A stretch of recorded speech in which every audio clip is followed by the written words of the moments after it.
Brand value इतनी बड़ी है, रियल मैड्रिड का टैग इतना बड़ा है। हाँ हकीकत है, 10 में से 8 प्लेयर आज भी रियल मैड्रिड और बार्सिलोना के लिए खेलना चाहते हैं। डजंट मैटर किसी और मैन सिटी के पास पेप गार्डियोला होगा, डजंट मैटर यूनाइटेड या लिवरपूल या उसके पास प्रीमियर लीग फुटबॉल का वो करिश्मा होगा कि प्रीमियर लीग फुटबॉल है, हमारे पास पेप है, हमारे पास क्लॉप है। नहीं यार, एक सबसे बड़ी ब्रांड है फुटबॉल में रियल मैड्रिड और बार्सिलोना। नाम चलता है यार, लोगो चलता है, अट्रैक्शन है, क्लब का अट्रैक्शन है, जिसके लिए प्लेयर मरते हैं, खेलना चाहते हैं। 10 में से 7 लोग इन्हीं क्लब के लिए खेलना चाहते हैं, 2-3 होते हैं जो नहीं खेलना चाहते, जो अवॉइड कर देते हैं, उनका ये ड्रीम नहीं होता। उनको बेसिकली प्रोजेक्ट में भी वो देख लेते हैं कि प्रोजेक्ट अच्छा है तो प्रोजेक्ट में खेल लेते हैं। But this is it. David Elba आपने फ्री एजेंट लिया बायर्न म्यूनिख से। रूडिगर जो चैंपियन लीग जीत चुका था चेल्सी में, इतना मेजर प्रोजेक्ट लेके टॉड बॉयली आया हुआ है, 270 मिलियन एक सीजन में उड़ा रहा है। He wants to build a team, he wants to be a power house of the football. Chelsea को पावर हाउस बनाना चाहता है, वैसा प्रोजेक्ट रूडिगर फ्री एजेंट छोड़ के आया। लेवेंडोव्स्की बायर्न म्यूनिख को छोड़ के आया। Ferran Torres Pep Guardiola Man City के फुटबॉल को छोड़ के इधर आया। बर्नार्डो सिल्वा जो मैन सिटी में सब कुछ है, पेप के स्टाइल का, उसकी पसंद का फुटबॉल है, जिस टाइप का वो प्लेयर है, वो बार्सिलोना में आना चाहता है। फ्रैंकी डियोंग को सैलरी उसकी पोस्टपोन कर दी, उसको नहीं दी जा रही थी, still he wanted to stay at Barca, उसको प्रीमियर लीग नहीं जाना था। So this is the attraction, this is the brand. और रियल मैड्रिड का प्रोजेक्ट आप बड़े गौर से देखो। रियल मैड्रिड का प्रोजेक्ट कोई player oriented, manager oriented project नहीं होता। मैनेजर ओरिएंटेड प्रोजेक्ट कभी रियल मैड्रिड का नहीं होता। आप मैन सिटी को देखते हो कि पेप गार्डियोला है, एक पेप गार्डियोला के लिए एक अट्रैक्शन है कि पेप गार्डियोला है, पेप गार्डियोला आ रहा है, पेप गार्डियोला अपने हिसाब से प्लेयर लाएगा, पेप गार्डियोला को जो पसंद होगा वो प्लेयर रहेगा, वो नहीं रहेगा, या जो चाहिए वो प्लेयर लेके आएंगे। यानी कि मैनेजर के हिसाब से प्लेयर बिल्ड हो रहे हैं, यानी कि मैनेजर के हिसाब से आपकी ट्रांसफर मार्केट डिक्टेट हो रही है, आपकी टीम बन रही है। सेम भी यूनाइटेड भी उसी ट्रैक पे चल पड़ा है। एरिक टेन हैग को लेके आया, एरिक टेन हैग ने बोला तो 100 मिलियन एंटनी पे उड़ा दिए, जो लिटरली अभी एरिडिविजिया में बस थोड़ा बहुत खिल के आया, को बहुत बड़ी सेंसेशन है। यानी कि मैनेजर के भरोसे आप ले आए। लिसांड्रो मार्टिनेज को 65 मिलियन फेंक दिया आपने मैनेजर, यानी कि आप मैनेजर को हिसाब से टीम बना रहे हो। मैनेजर ओरिएंटेड चल रहा है क्लब, जैसे सिटी हो गया, जैसे क्लॉप हो गया, मैनेजर ओरिएंटेड। क्लॉप को ये प्लेयर चाहिए तो सलाह आ गया, क्लॉप को माने चाहिए तो माने आ गया, क्लॉप को थियागो चाहिए तो थियागो आ गया, जोटा चाहिए जोटा आ गया, डार्विन न्यूनेज चाहिए डार्विन न्यूनेज आ गया, डेविड लुइस आ गया। यानी कि आप मैनेजर ओरिएंटेड टीम बना रहे हो, चाहे वो लिवरपूल हो, चाहे आप मैन सिटी हो, चाहे आप यूनाइटेड हो, चाहे वो चेल्सी थॉमस ट्यूकल के अंडर कर रहा था, ये चाहे बायर्न म्यूनिख को, कि जिस जर्मन फुटबॉल है वही फिलॉसफी रहेगी। लेकिन आपके रियल मैड्रिड में ऐसा नहीं चलता। Real Madrid basically manager oriented football नहीं खेलता, उनको बेसिकली प्लेयर चाहिए होते हैं। रियल मैड्रिड देखता है कि हम ऐसे प्लेयर पे दांव लगा रहे हैं, डजंट मैटर आज हमारा मैनेजर एंचेलोटी है, कल हमारा जिदान था, परसों हमारा लैपोटोगी था, चौथे को हमारा कोई और मैनेजर आ जाएगा, जोसे मौरिनो आ जाएगा, हमें फर्क नहीं पड़ता। हम मैनेजर के हिसाब से कभी टीम नहीं बनाएंगे, बिकॉज मैनेजर आज है, कल नहीं होगा, परसों कोई और होगा।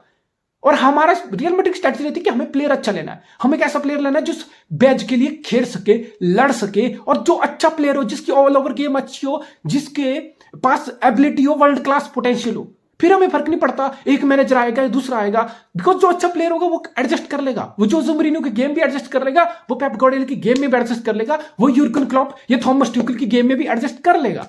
सो बेसिकली रियल मैड्रिड इस स्ट्रेटजी से प्लेयर खरीदता है, वो कभी मैनेजर ओरिएंटेड प्लेयर्स नहीं खरीदता है। उसको देखना होता है कि हमें अच्छे प्लेयर लेने हैं, दैट्स इट। हमें लूका मॉड्रिच लेना तो लेना था, हमें गैरेथ बेल या काका या रोनाल्डो लेने थे तो लेने थे, हमें सर्जियो रामोस लेना था तो लेना था, हमें चौमेनी कामाविंगा लेना था, विनीसियस रोड्रिगो लेना था तो लेना था। ऐसा नहीं कि मैन सिटी की जगह मैनेजर के हिसाब से चाहिए जो फीट पे एबिलिटी बहुत अच्छी हो, या जिसकी पासिंग अच्छी हो, बेसिकली टेक्निकल एस्पेक्ट अच्छा हो। अब लिवरपूल के लिए आपको लग रहा है क्लॉप के लिए खेल रहा है, आपकी क्रॉसिंग बहुत अच्छी होनी चाहिए, आपका फुल बैक के में फुल वाइडर जाने की एबिलिटी नहीं यार, नहीं। रियल मैड्रिड ऐसे नहीं चलता, और बार्सिलोना भी ऐसे ही है। बार्सिलोना बेसिकली टिकी टाका की फिलॉसफी पे चलता है। बार्सिलोना को फिर फर्क नहीं पड़ता कि मैनेजर कौन है, बार्सिलोना मैनेजर भी उसी हिसाब से लाएगा। बेसिकली बार्सिलोना वही कोच लेके आएगा जो टिकी टाका खिला सकता हो, बार्सिलोना वही प्लेयर लेके आएगा जो टिकी टाका खिला सकता हो। यानी कि बेसिकली बार्सा टिकी टाका पे चल पड़ा है। शायद मैन सिटी की भी यही फिलॉसफी है, मैन सिटी भी टिकी टाका पे चल पड़ा है। अगर पेप गार्डियोला 2, 4, 5, 10 साल भी मैन सिटी बात छोड़ के जाएगा तो मैन सिटी इसी फुटप्रिंट पे चलेगी कि ऐसे प्लेयर चाहिए जो टेक्निकल एबिलिटी चाहिए, हमें ऐसा मैनेजर चाहिए जो टिकी टाका खिला सके। लेकिन रियल मैड्रिड ऐसा नहीं सोचता। Real Madrid basically top notch player ढूंढ के अपनी टीम में लेके आता है, फिर चाहे जो मर्जी मैनेजर, जो मर्जी टैक्टिक्स हो, रियल मैड्रिड बिलीव करता है कि वो प्लेयर उस टैक्टिक्स में, उस मैनेजर की गेम में फिट होंगे, बिकॉज वो वर्ल्ड क्लास प्लेयर है, उनके लिए एडजस्ट करना इज नॉट डिफिकल्ट। और ये चीज हुई है, जोसे मौरिनो की रियल मैड्रिड डोमिनेट किया, फिर कार्लो एंचेलोटी 2014 में आके चैंपियन लीग जीता, फिर आपका जिनेदिन जिदान 3 पीट ऑफ यूसीएल कराया, फिर दोबारा एंचेलोटी आके आपको लिटरली ट्रेबल जिता गया। चैंपियन लीग, ला लीगा सब जिता गया। यानी कि आपके पास अच्छे प्लेयर चाहिए और रियल मैड्रिड एक स्मूथ ट्रांजिशन रियल मैड्रिड को करने आता है। जहां पे 32 साल के कैसेमीरो को 65 में बेच भी दिया और चौमैनी कामाविंगा आप ऑलरेडी लेके आ गए हो। लूका मॉड्रिच 37 साल का, एक क्रूज 34 साल का चला भी जाएगा 1-2 साल में, कोई फर्क नहीं पड़ेगा। कैसेमीरो चला गया है, रियल मैड्रिड को कुछ फर्क नहीं पड़ा है।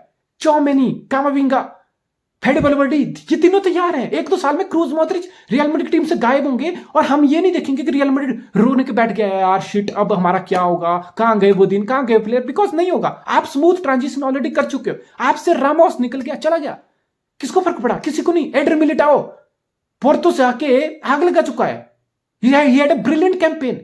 आप सर्जियो रामोस को मिस नहीं कर रहे हो। डेविड एल्बा आपके पास आ गया, रूडिगर आपके पास आ गया, आप रोनाल्डो चले गए, आपने रोनाल्डो को मिस नहीं किया बिकॉज बेंजेमा आपके पास था।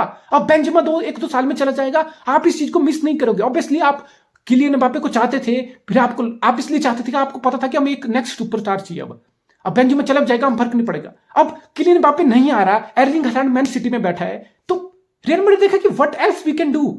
ठीक है, हम बड़ा नाम नहीं आया हमारे पास, कोई बात नहीं, हम एक नया टैलेंट उठा लेंगे, उसको 1-2 साल ग्रूम करेंगे, जब तक बेंजेमा रिटायर होगा वो टैलेंट हमारी टीम में सेट हो जाएगा। ये मोस्ट प्रोबेबली रियल मैड्रिड का प्लान है। ये हर बड़ा क्लब करता है। देखो कोई भी बड़ा क्लब हो ना, वो इससे इतने उसकी जज करने का बेस्ट तरीका यही है कि वो ऑफ द फील्ड कितने अच्छे से रन हो रहा है, कितने अच्छे से उसकी मैनेजमेंट हो रही है, कितने अच्छे से प्लेयर की साइनिंग हो रही है, कितने अच्छे से आपकी बुक को मैनेज किया जा रहा है, स्पेंड को मैनेज किया जा रहा है। Real Madrid is absolutely king of the Europe, not on the field but of the field. जितना क्लब ऑफ द फील्ड अच्छे से मैनेज होता है, रन होता है जितना स्मूथली, वही अल्टीमेटली ग्राउंड की परफॉर्मेंस पे रिफ्लेक्ट करता है। और रियल मैड्रिड की परफॉर्मेंस पे रिफ्लेक्ट चीजें कर रही हैं। और एंड्रिक आएगा, 16 साल का है, लेफ्ट फुट है, स्ट्राइकर है, जिसका स्पेस है, जिसका शार्पनेस है, जिसके पास फिनिश है। देखिए ये सब चीजें पे बात करना भी बकवास है, इनका कोई मतलब नहीं। पॉइंटलेस चीजें कि एंड्रिक, मैं अभी बैठ के ये बोलने लग जाऊं कि एंड्रिक 16 साल का है, एंड्रिक ये क्वालिटी है, एंड्रिक आग लगा देगा, ये सब बुलशिट है। 16 साल में कोई भी प्लेयर कंप्लीट नहीं होता। 16 साल में कोई भी प्लेयर ऐसा नहीं है कि मैं बड़े बड़े उसके कारनामे गिनाने लग जाऊं। ऑब्वियसली वो ट्रांजिशन फेज में है, उसकी बॉडी शेप ग्रो कर रही है, उसके भी स्किल लर्निंग फेज में है, उसका भी मेंटली उसको बहुत सारी चीजें लर्न करनी है। 2-3 साल में जब रियल मैड्रिड में आएगा we will see. And obviously अगर रियल मैड्रिड ने 72 मिलियन 16 साल के प्लेयर पे लाए हैं, ऑब्वियसली यार there has to be something, कुछ तो चीज होगी उसमें, कुछ तो क्वालिटी होगी। अब मैं यूट्यूब पे वीडियो देख के मैं भी बता सकता हूं कि एंड्रिक ये करता है, कटबैक करता है, पेस है, ड्रिबल करता है, टेक ऑन करता है, 16 साल की उम्र में इतनी क्लिनिकलिटी है, इतनी पावरफुल फिनिश है, अच्छे रन लेता है। ये सब बुलशिट है, ये सब बुलशिट है। इस पे बात करने का मतलब नहीं है। मतलब ये है कि रियल मैड्रिड की स्ट्रेटजी क्या है, जो मैंने आपको बता दी। तो रियल मैड्रिड सिर्फ पैसे नहीं उड़ाता है, रियल मैड्रिड स्काउटिंग पे यकीन रख रहा है। रियल मैड्रिड बेसिकली अपने गैलेक्टिकोस वाले एरा से स्मूथली शिफ्ट कर चुका है, जहां पे वो यंग प्लेयर पे पैसा लगाने से नहीं कतरा रहा है, जहां पे वो अच्छी स्काउटिंग करने में यकीन रख रहा है, जहां पे सिर्फ पैसे उड़ाने या प्रूवन प्लेयर लेने से बात नहीं चलेगी। रियल मैड्रिड को ये चीज समझ आ गई है, लेकिन चेल्सी को चीज समझ नहीं आ रही। टॉड बोली पैसे पे पैसा उड़ा रहा है, उसको प्रूवन प्लेयर चाहिए। उसने मार्क कुकुरेया के, because Brighton player of the season, तो मार्क कुकुरेया को 65 दे दी। क्रिस्टोफर एनकुंकू को 70 मिलियन प्री एग्रीमेंट हो गया because he was Bundesliga player of the season. Koulibaly के लिए आपने पैसे दे दिए because is a proven player, Napoli player of the season. यानी कि आप एक ऐसे प्लेयर उठा रहे हो जो आपने फोफाना पे दाम लगाई, has been Leicester player of the season. आप उन प्लेयर पे बेसिकली पैसे उड़ा रहे हो, अंधा पैसा उड़ा रहे हो, 80-80, 90-90 मिलियन, बिकॉज आपको प्रूवन प्लेयर चाहिए। आपको स्काउटिंग पे यकीन नहीं रहा है, आपको लग रहा है कि पैसे फेंक के ही टीम बनती है। नहीं बनती है यार। रियल मैड्रिड एक एग्जांपल है, क्रिएटिविटी, स्काउटिंग पे यकीन रखना पड़ता है। आपको अच्छे से स्काउटिंग करोगे तो अच्छा टैलेंट मिलेगा। जरूरी नहीं है आपको एम्बापे और हालैंड से ही गोल लेने हैं 20 गोल्स पर सीजन, नहीं। आप विनीसियस पे 2-3 साल स्पेंड करके वर्ल्ड क्लास विंगर बना सकते हो। आप रॉड्रिगो पे स्पेंड करके वर्ल्ड क्लास प्लेयर बना सकते हो। आप फेडे वल्वर्डी को ढूंढ के एक सुपरस्टार होता है ना, सड़क से उठा के बिल्कुल स्टार बना दूंगा, लिटरली सड़क से उठा के स्टार बना दूंगा। बेस्ट फ्लोरेंटिनो पेरेज उसी मूड में है इस टाइम, 2-3 साल से, 3-4 साल से उसी स्ट्रेटजी पे काम चल रहा है कि सड़क से उठा के सुपरस्टार बना दूंगा भाई। तो पेरेज की बिल्कुल यही स्ट्रेटजी इस time. And hats off man, this is how you do it, this is how you do it. मैंने बोला ना, जितना ऑफ फील्ड आप अच्छे से मैनेज होते हो, ऑन फील्ड उसी की रिफ्लेक्शन होती है। Real Madrid are killing it on and off the field, they are fucking killing it.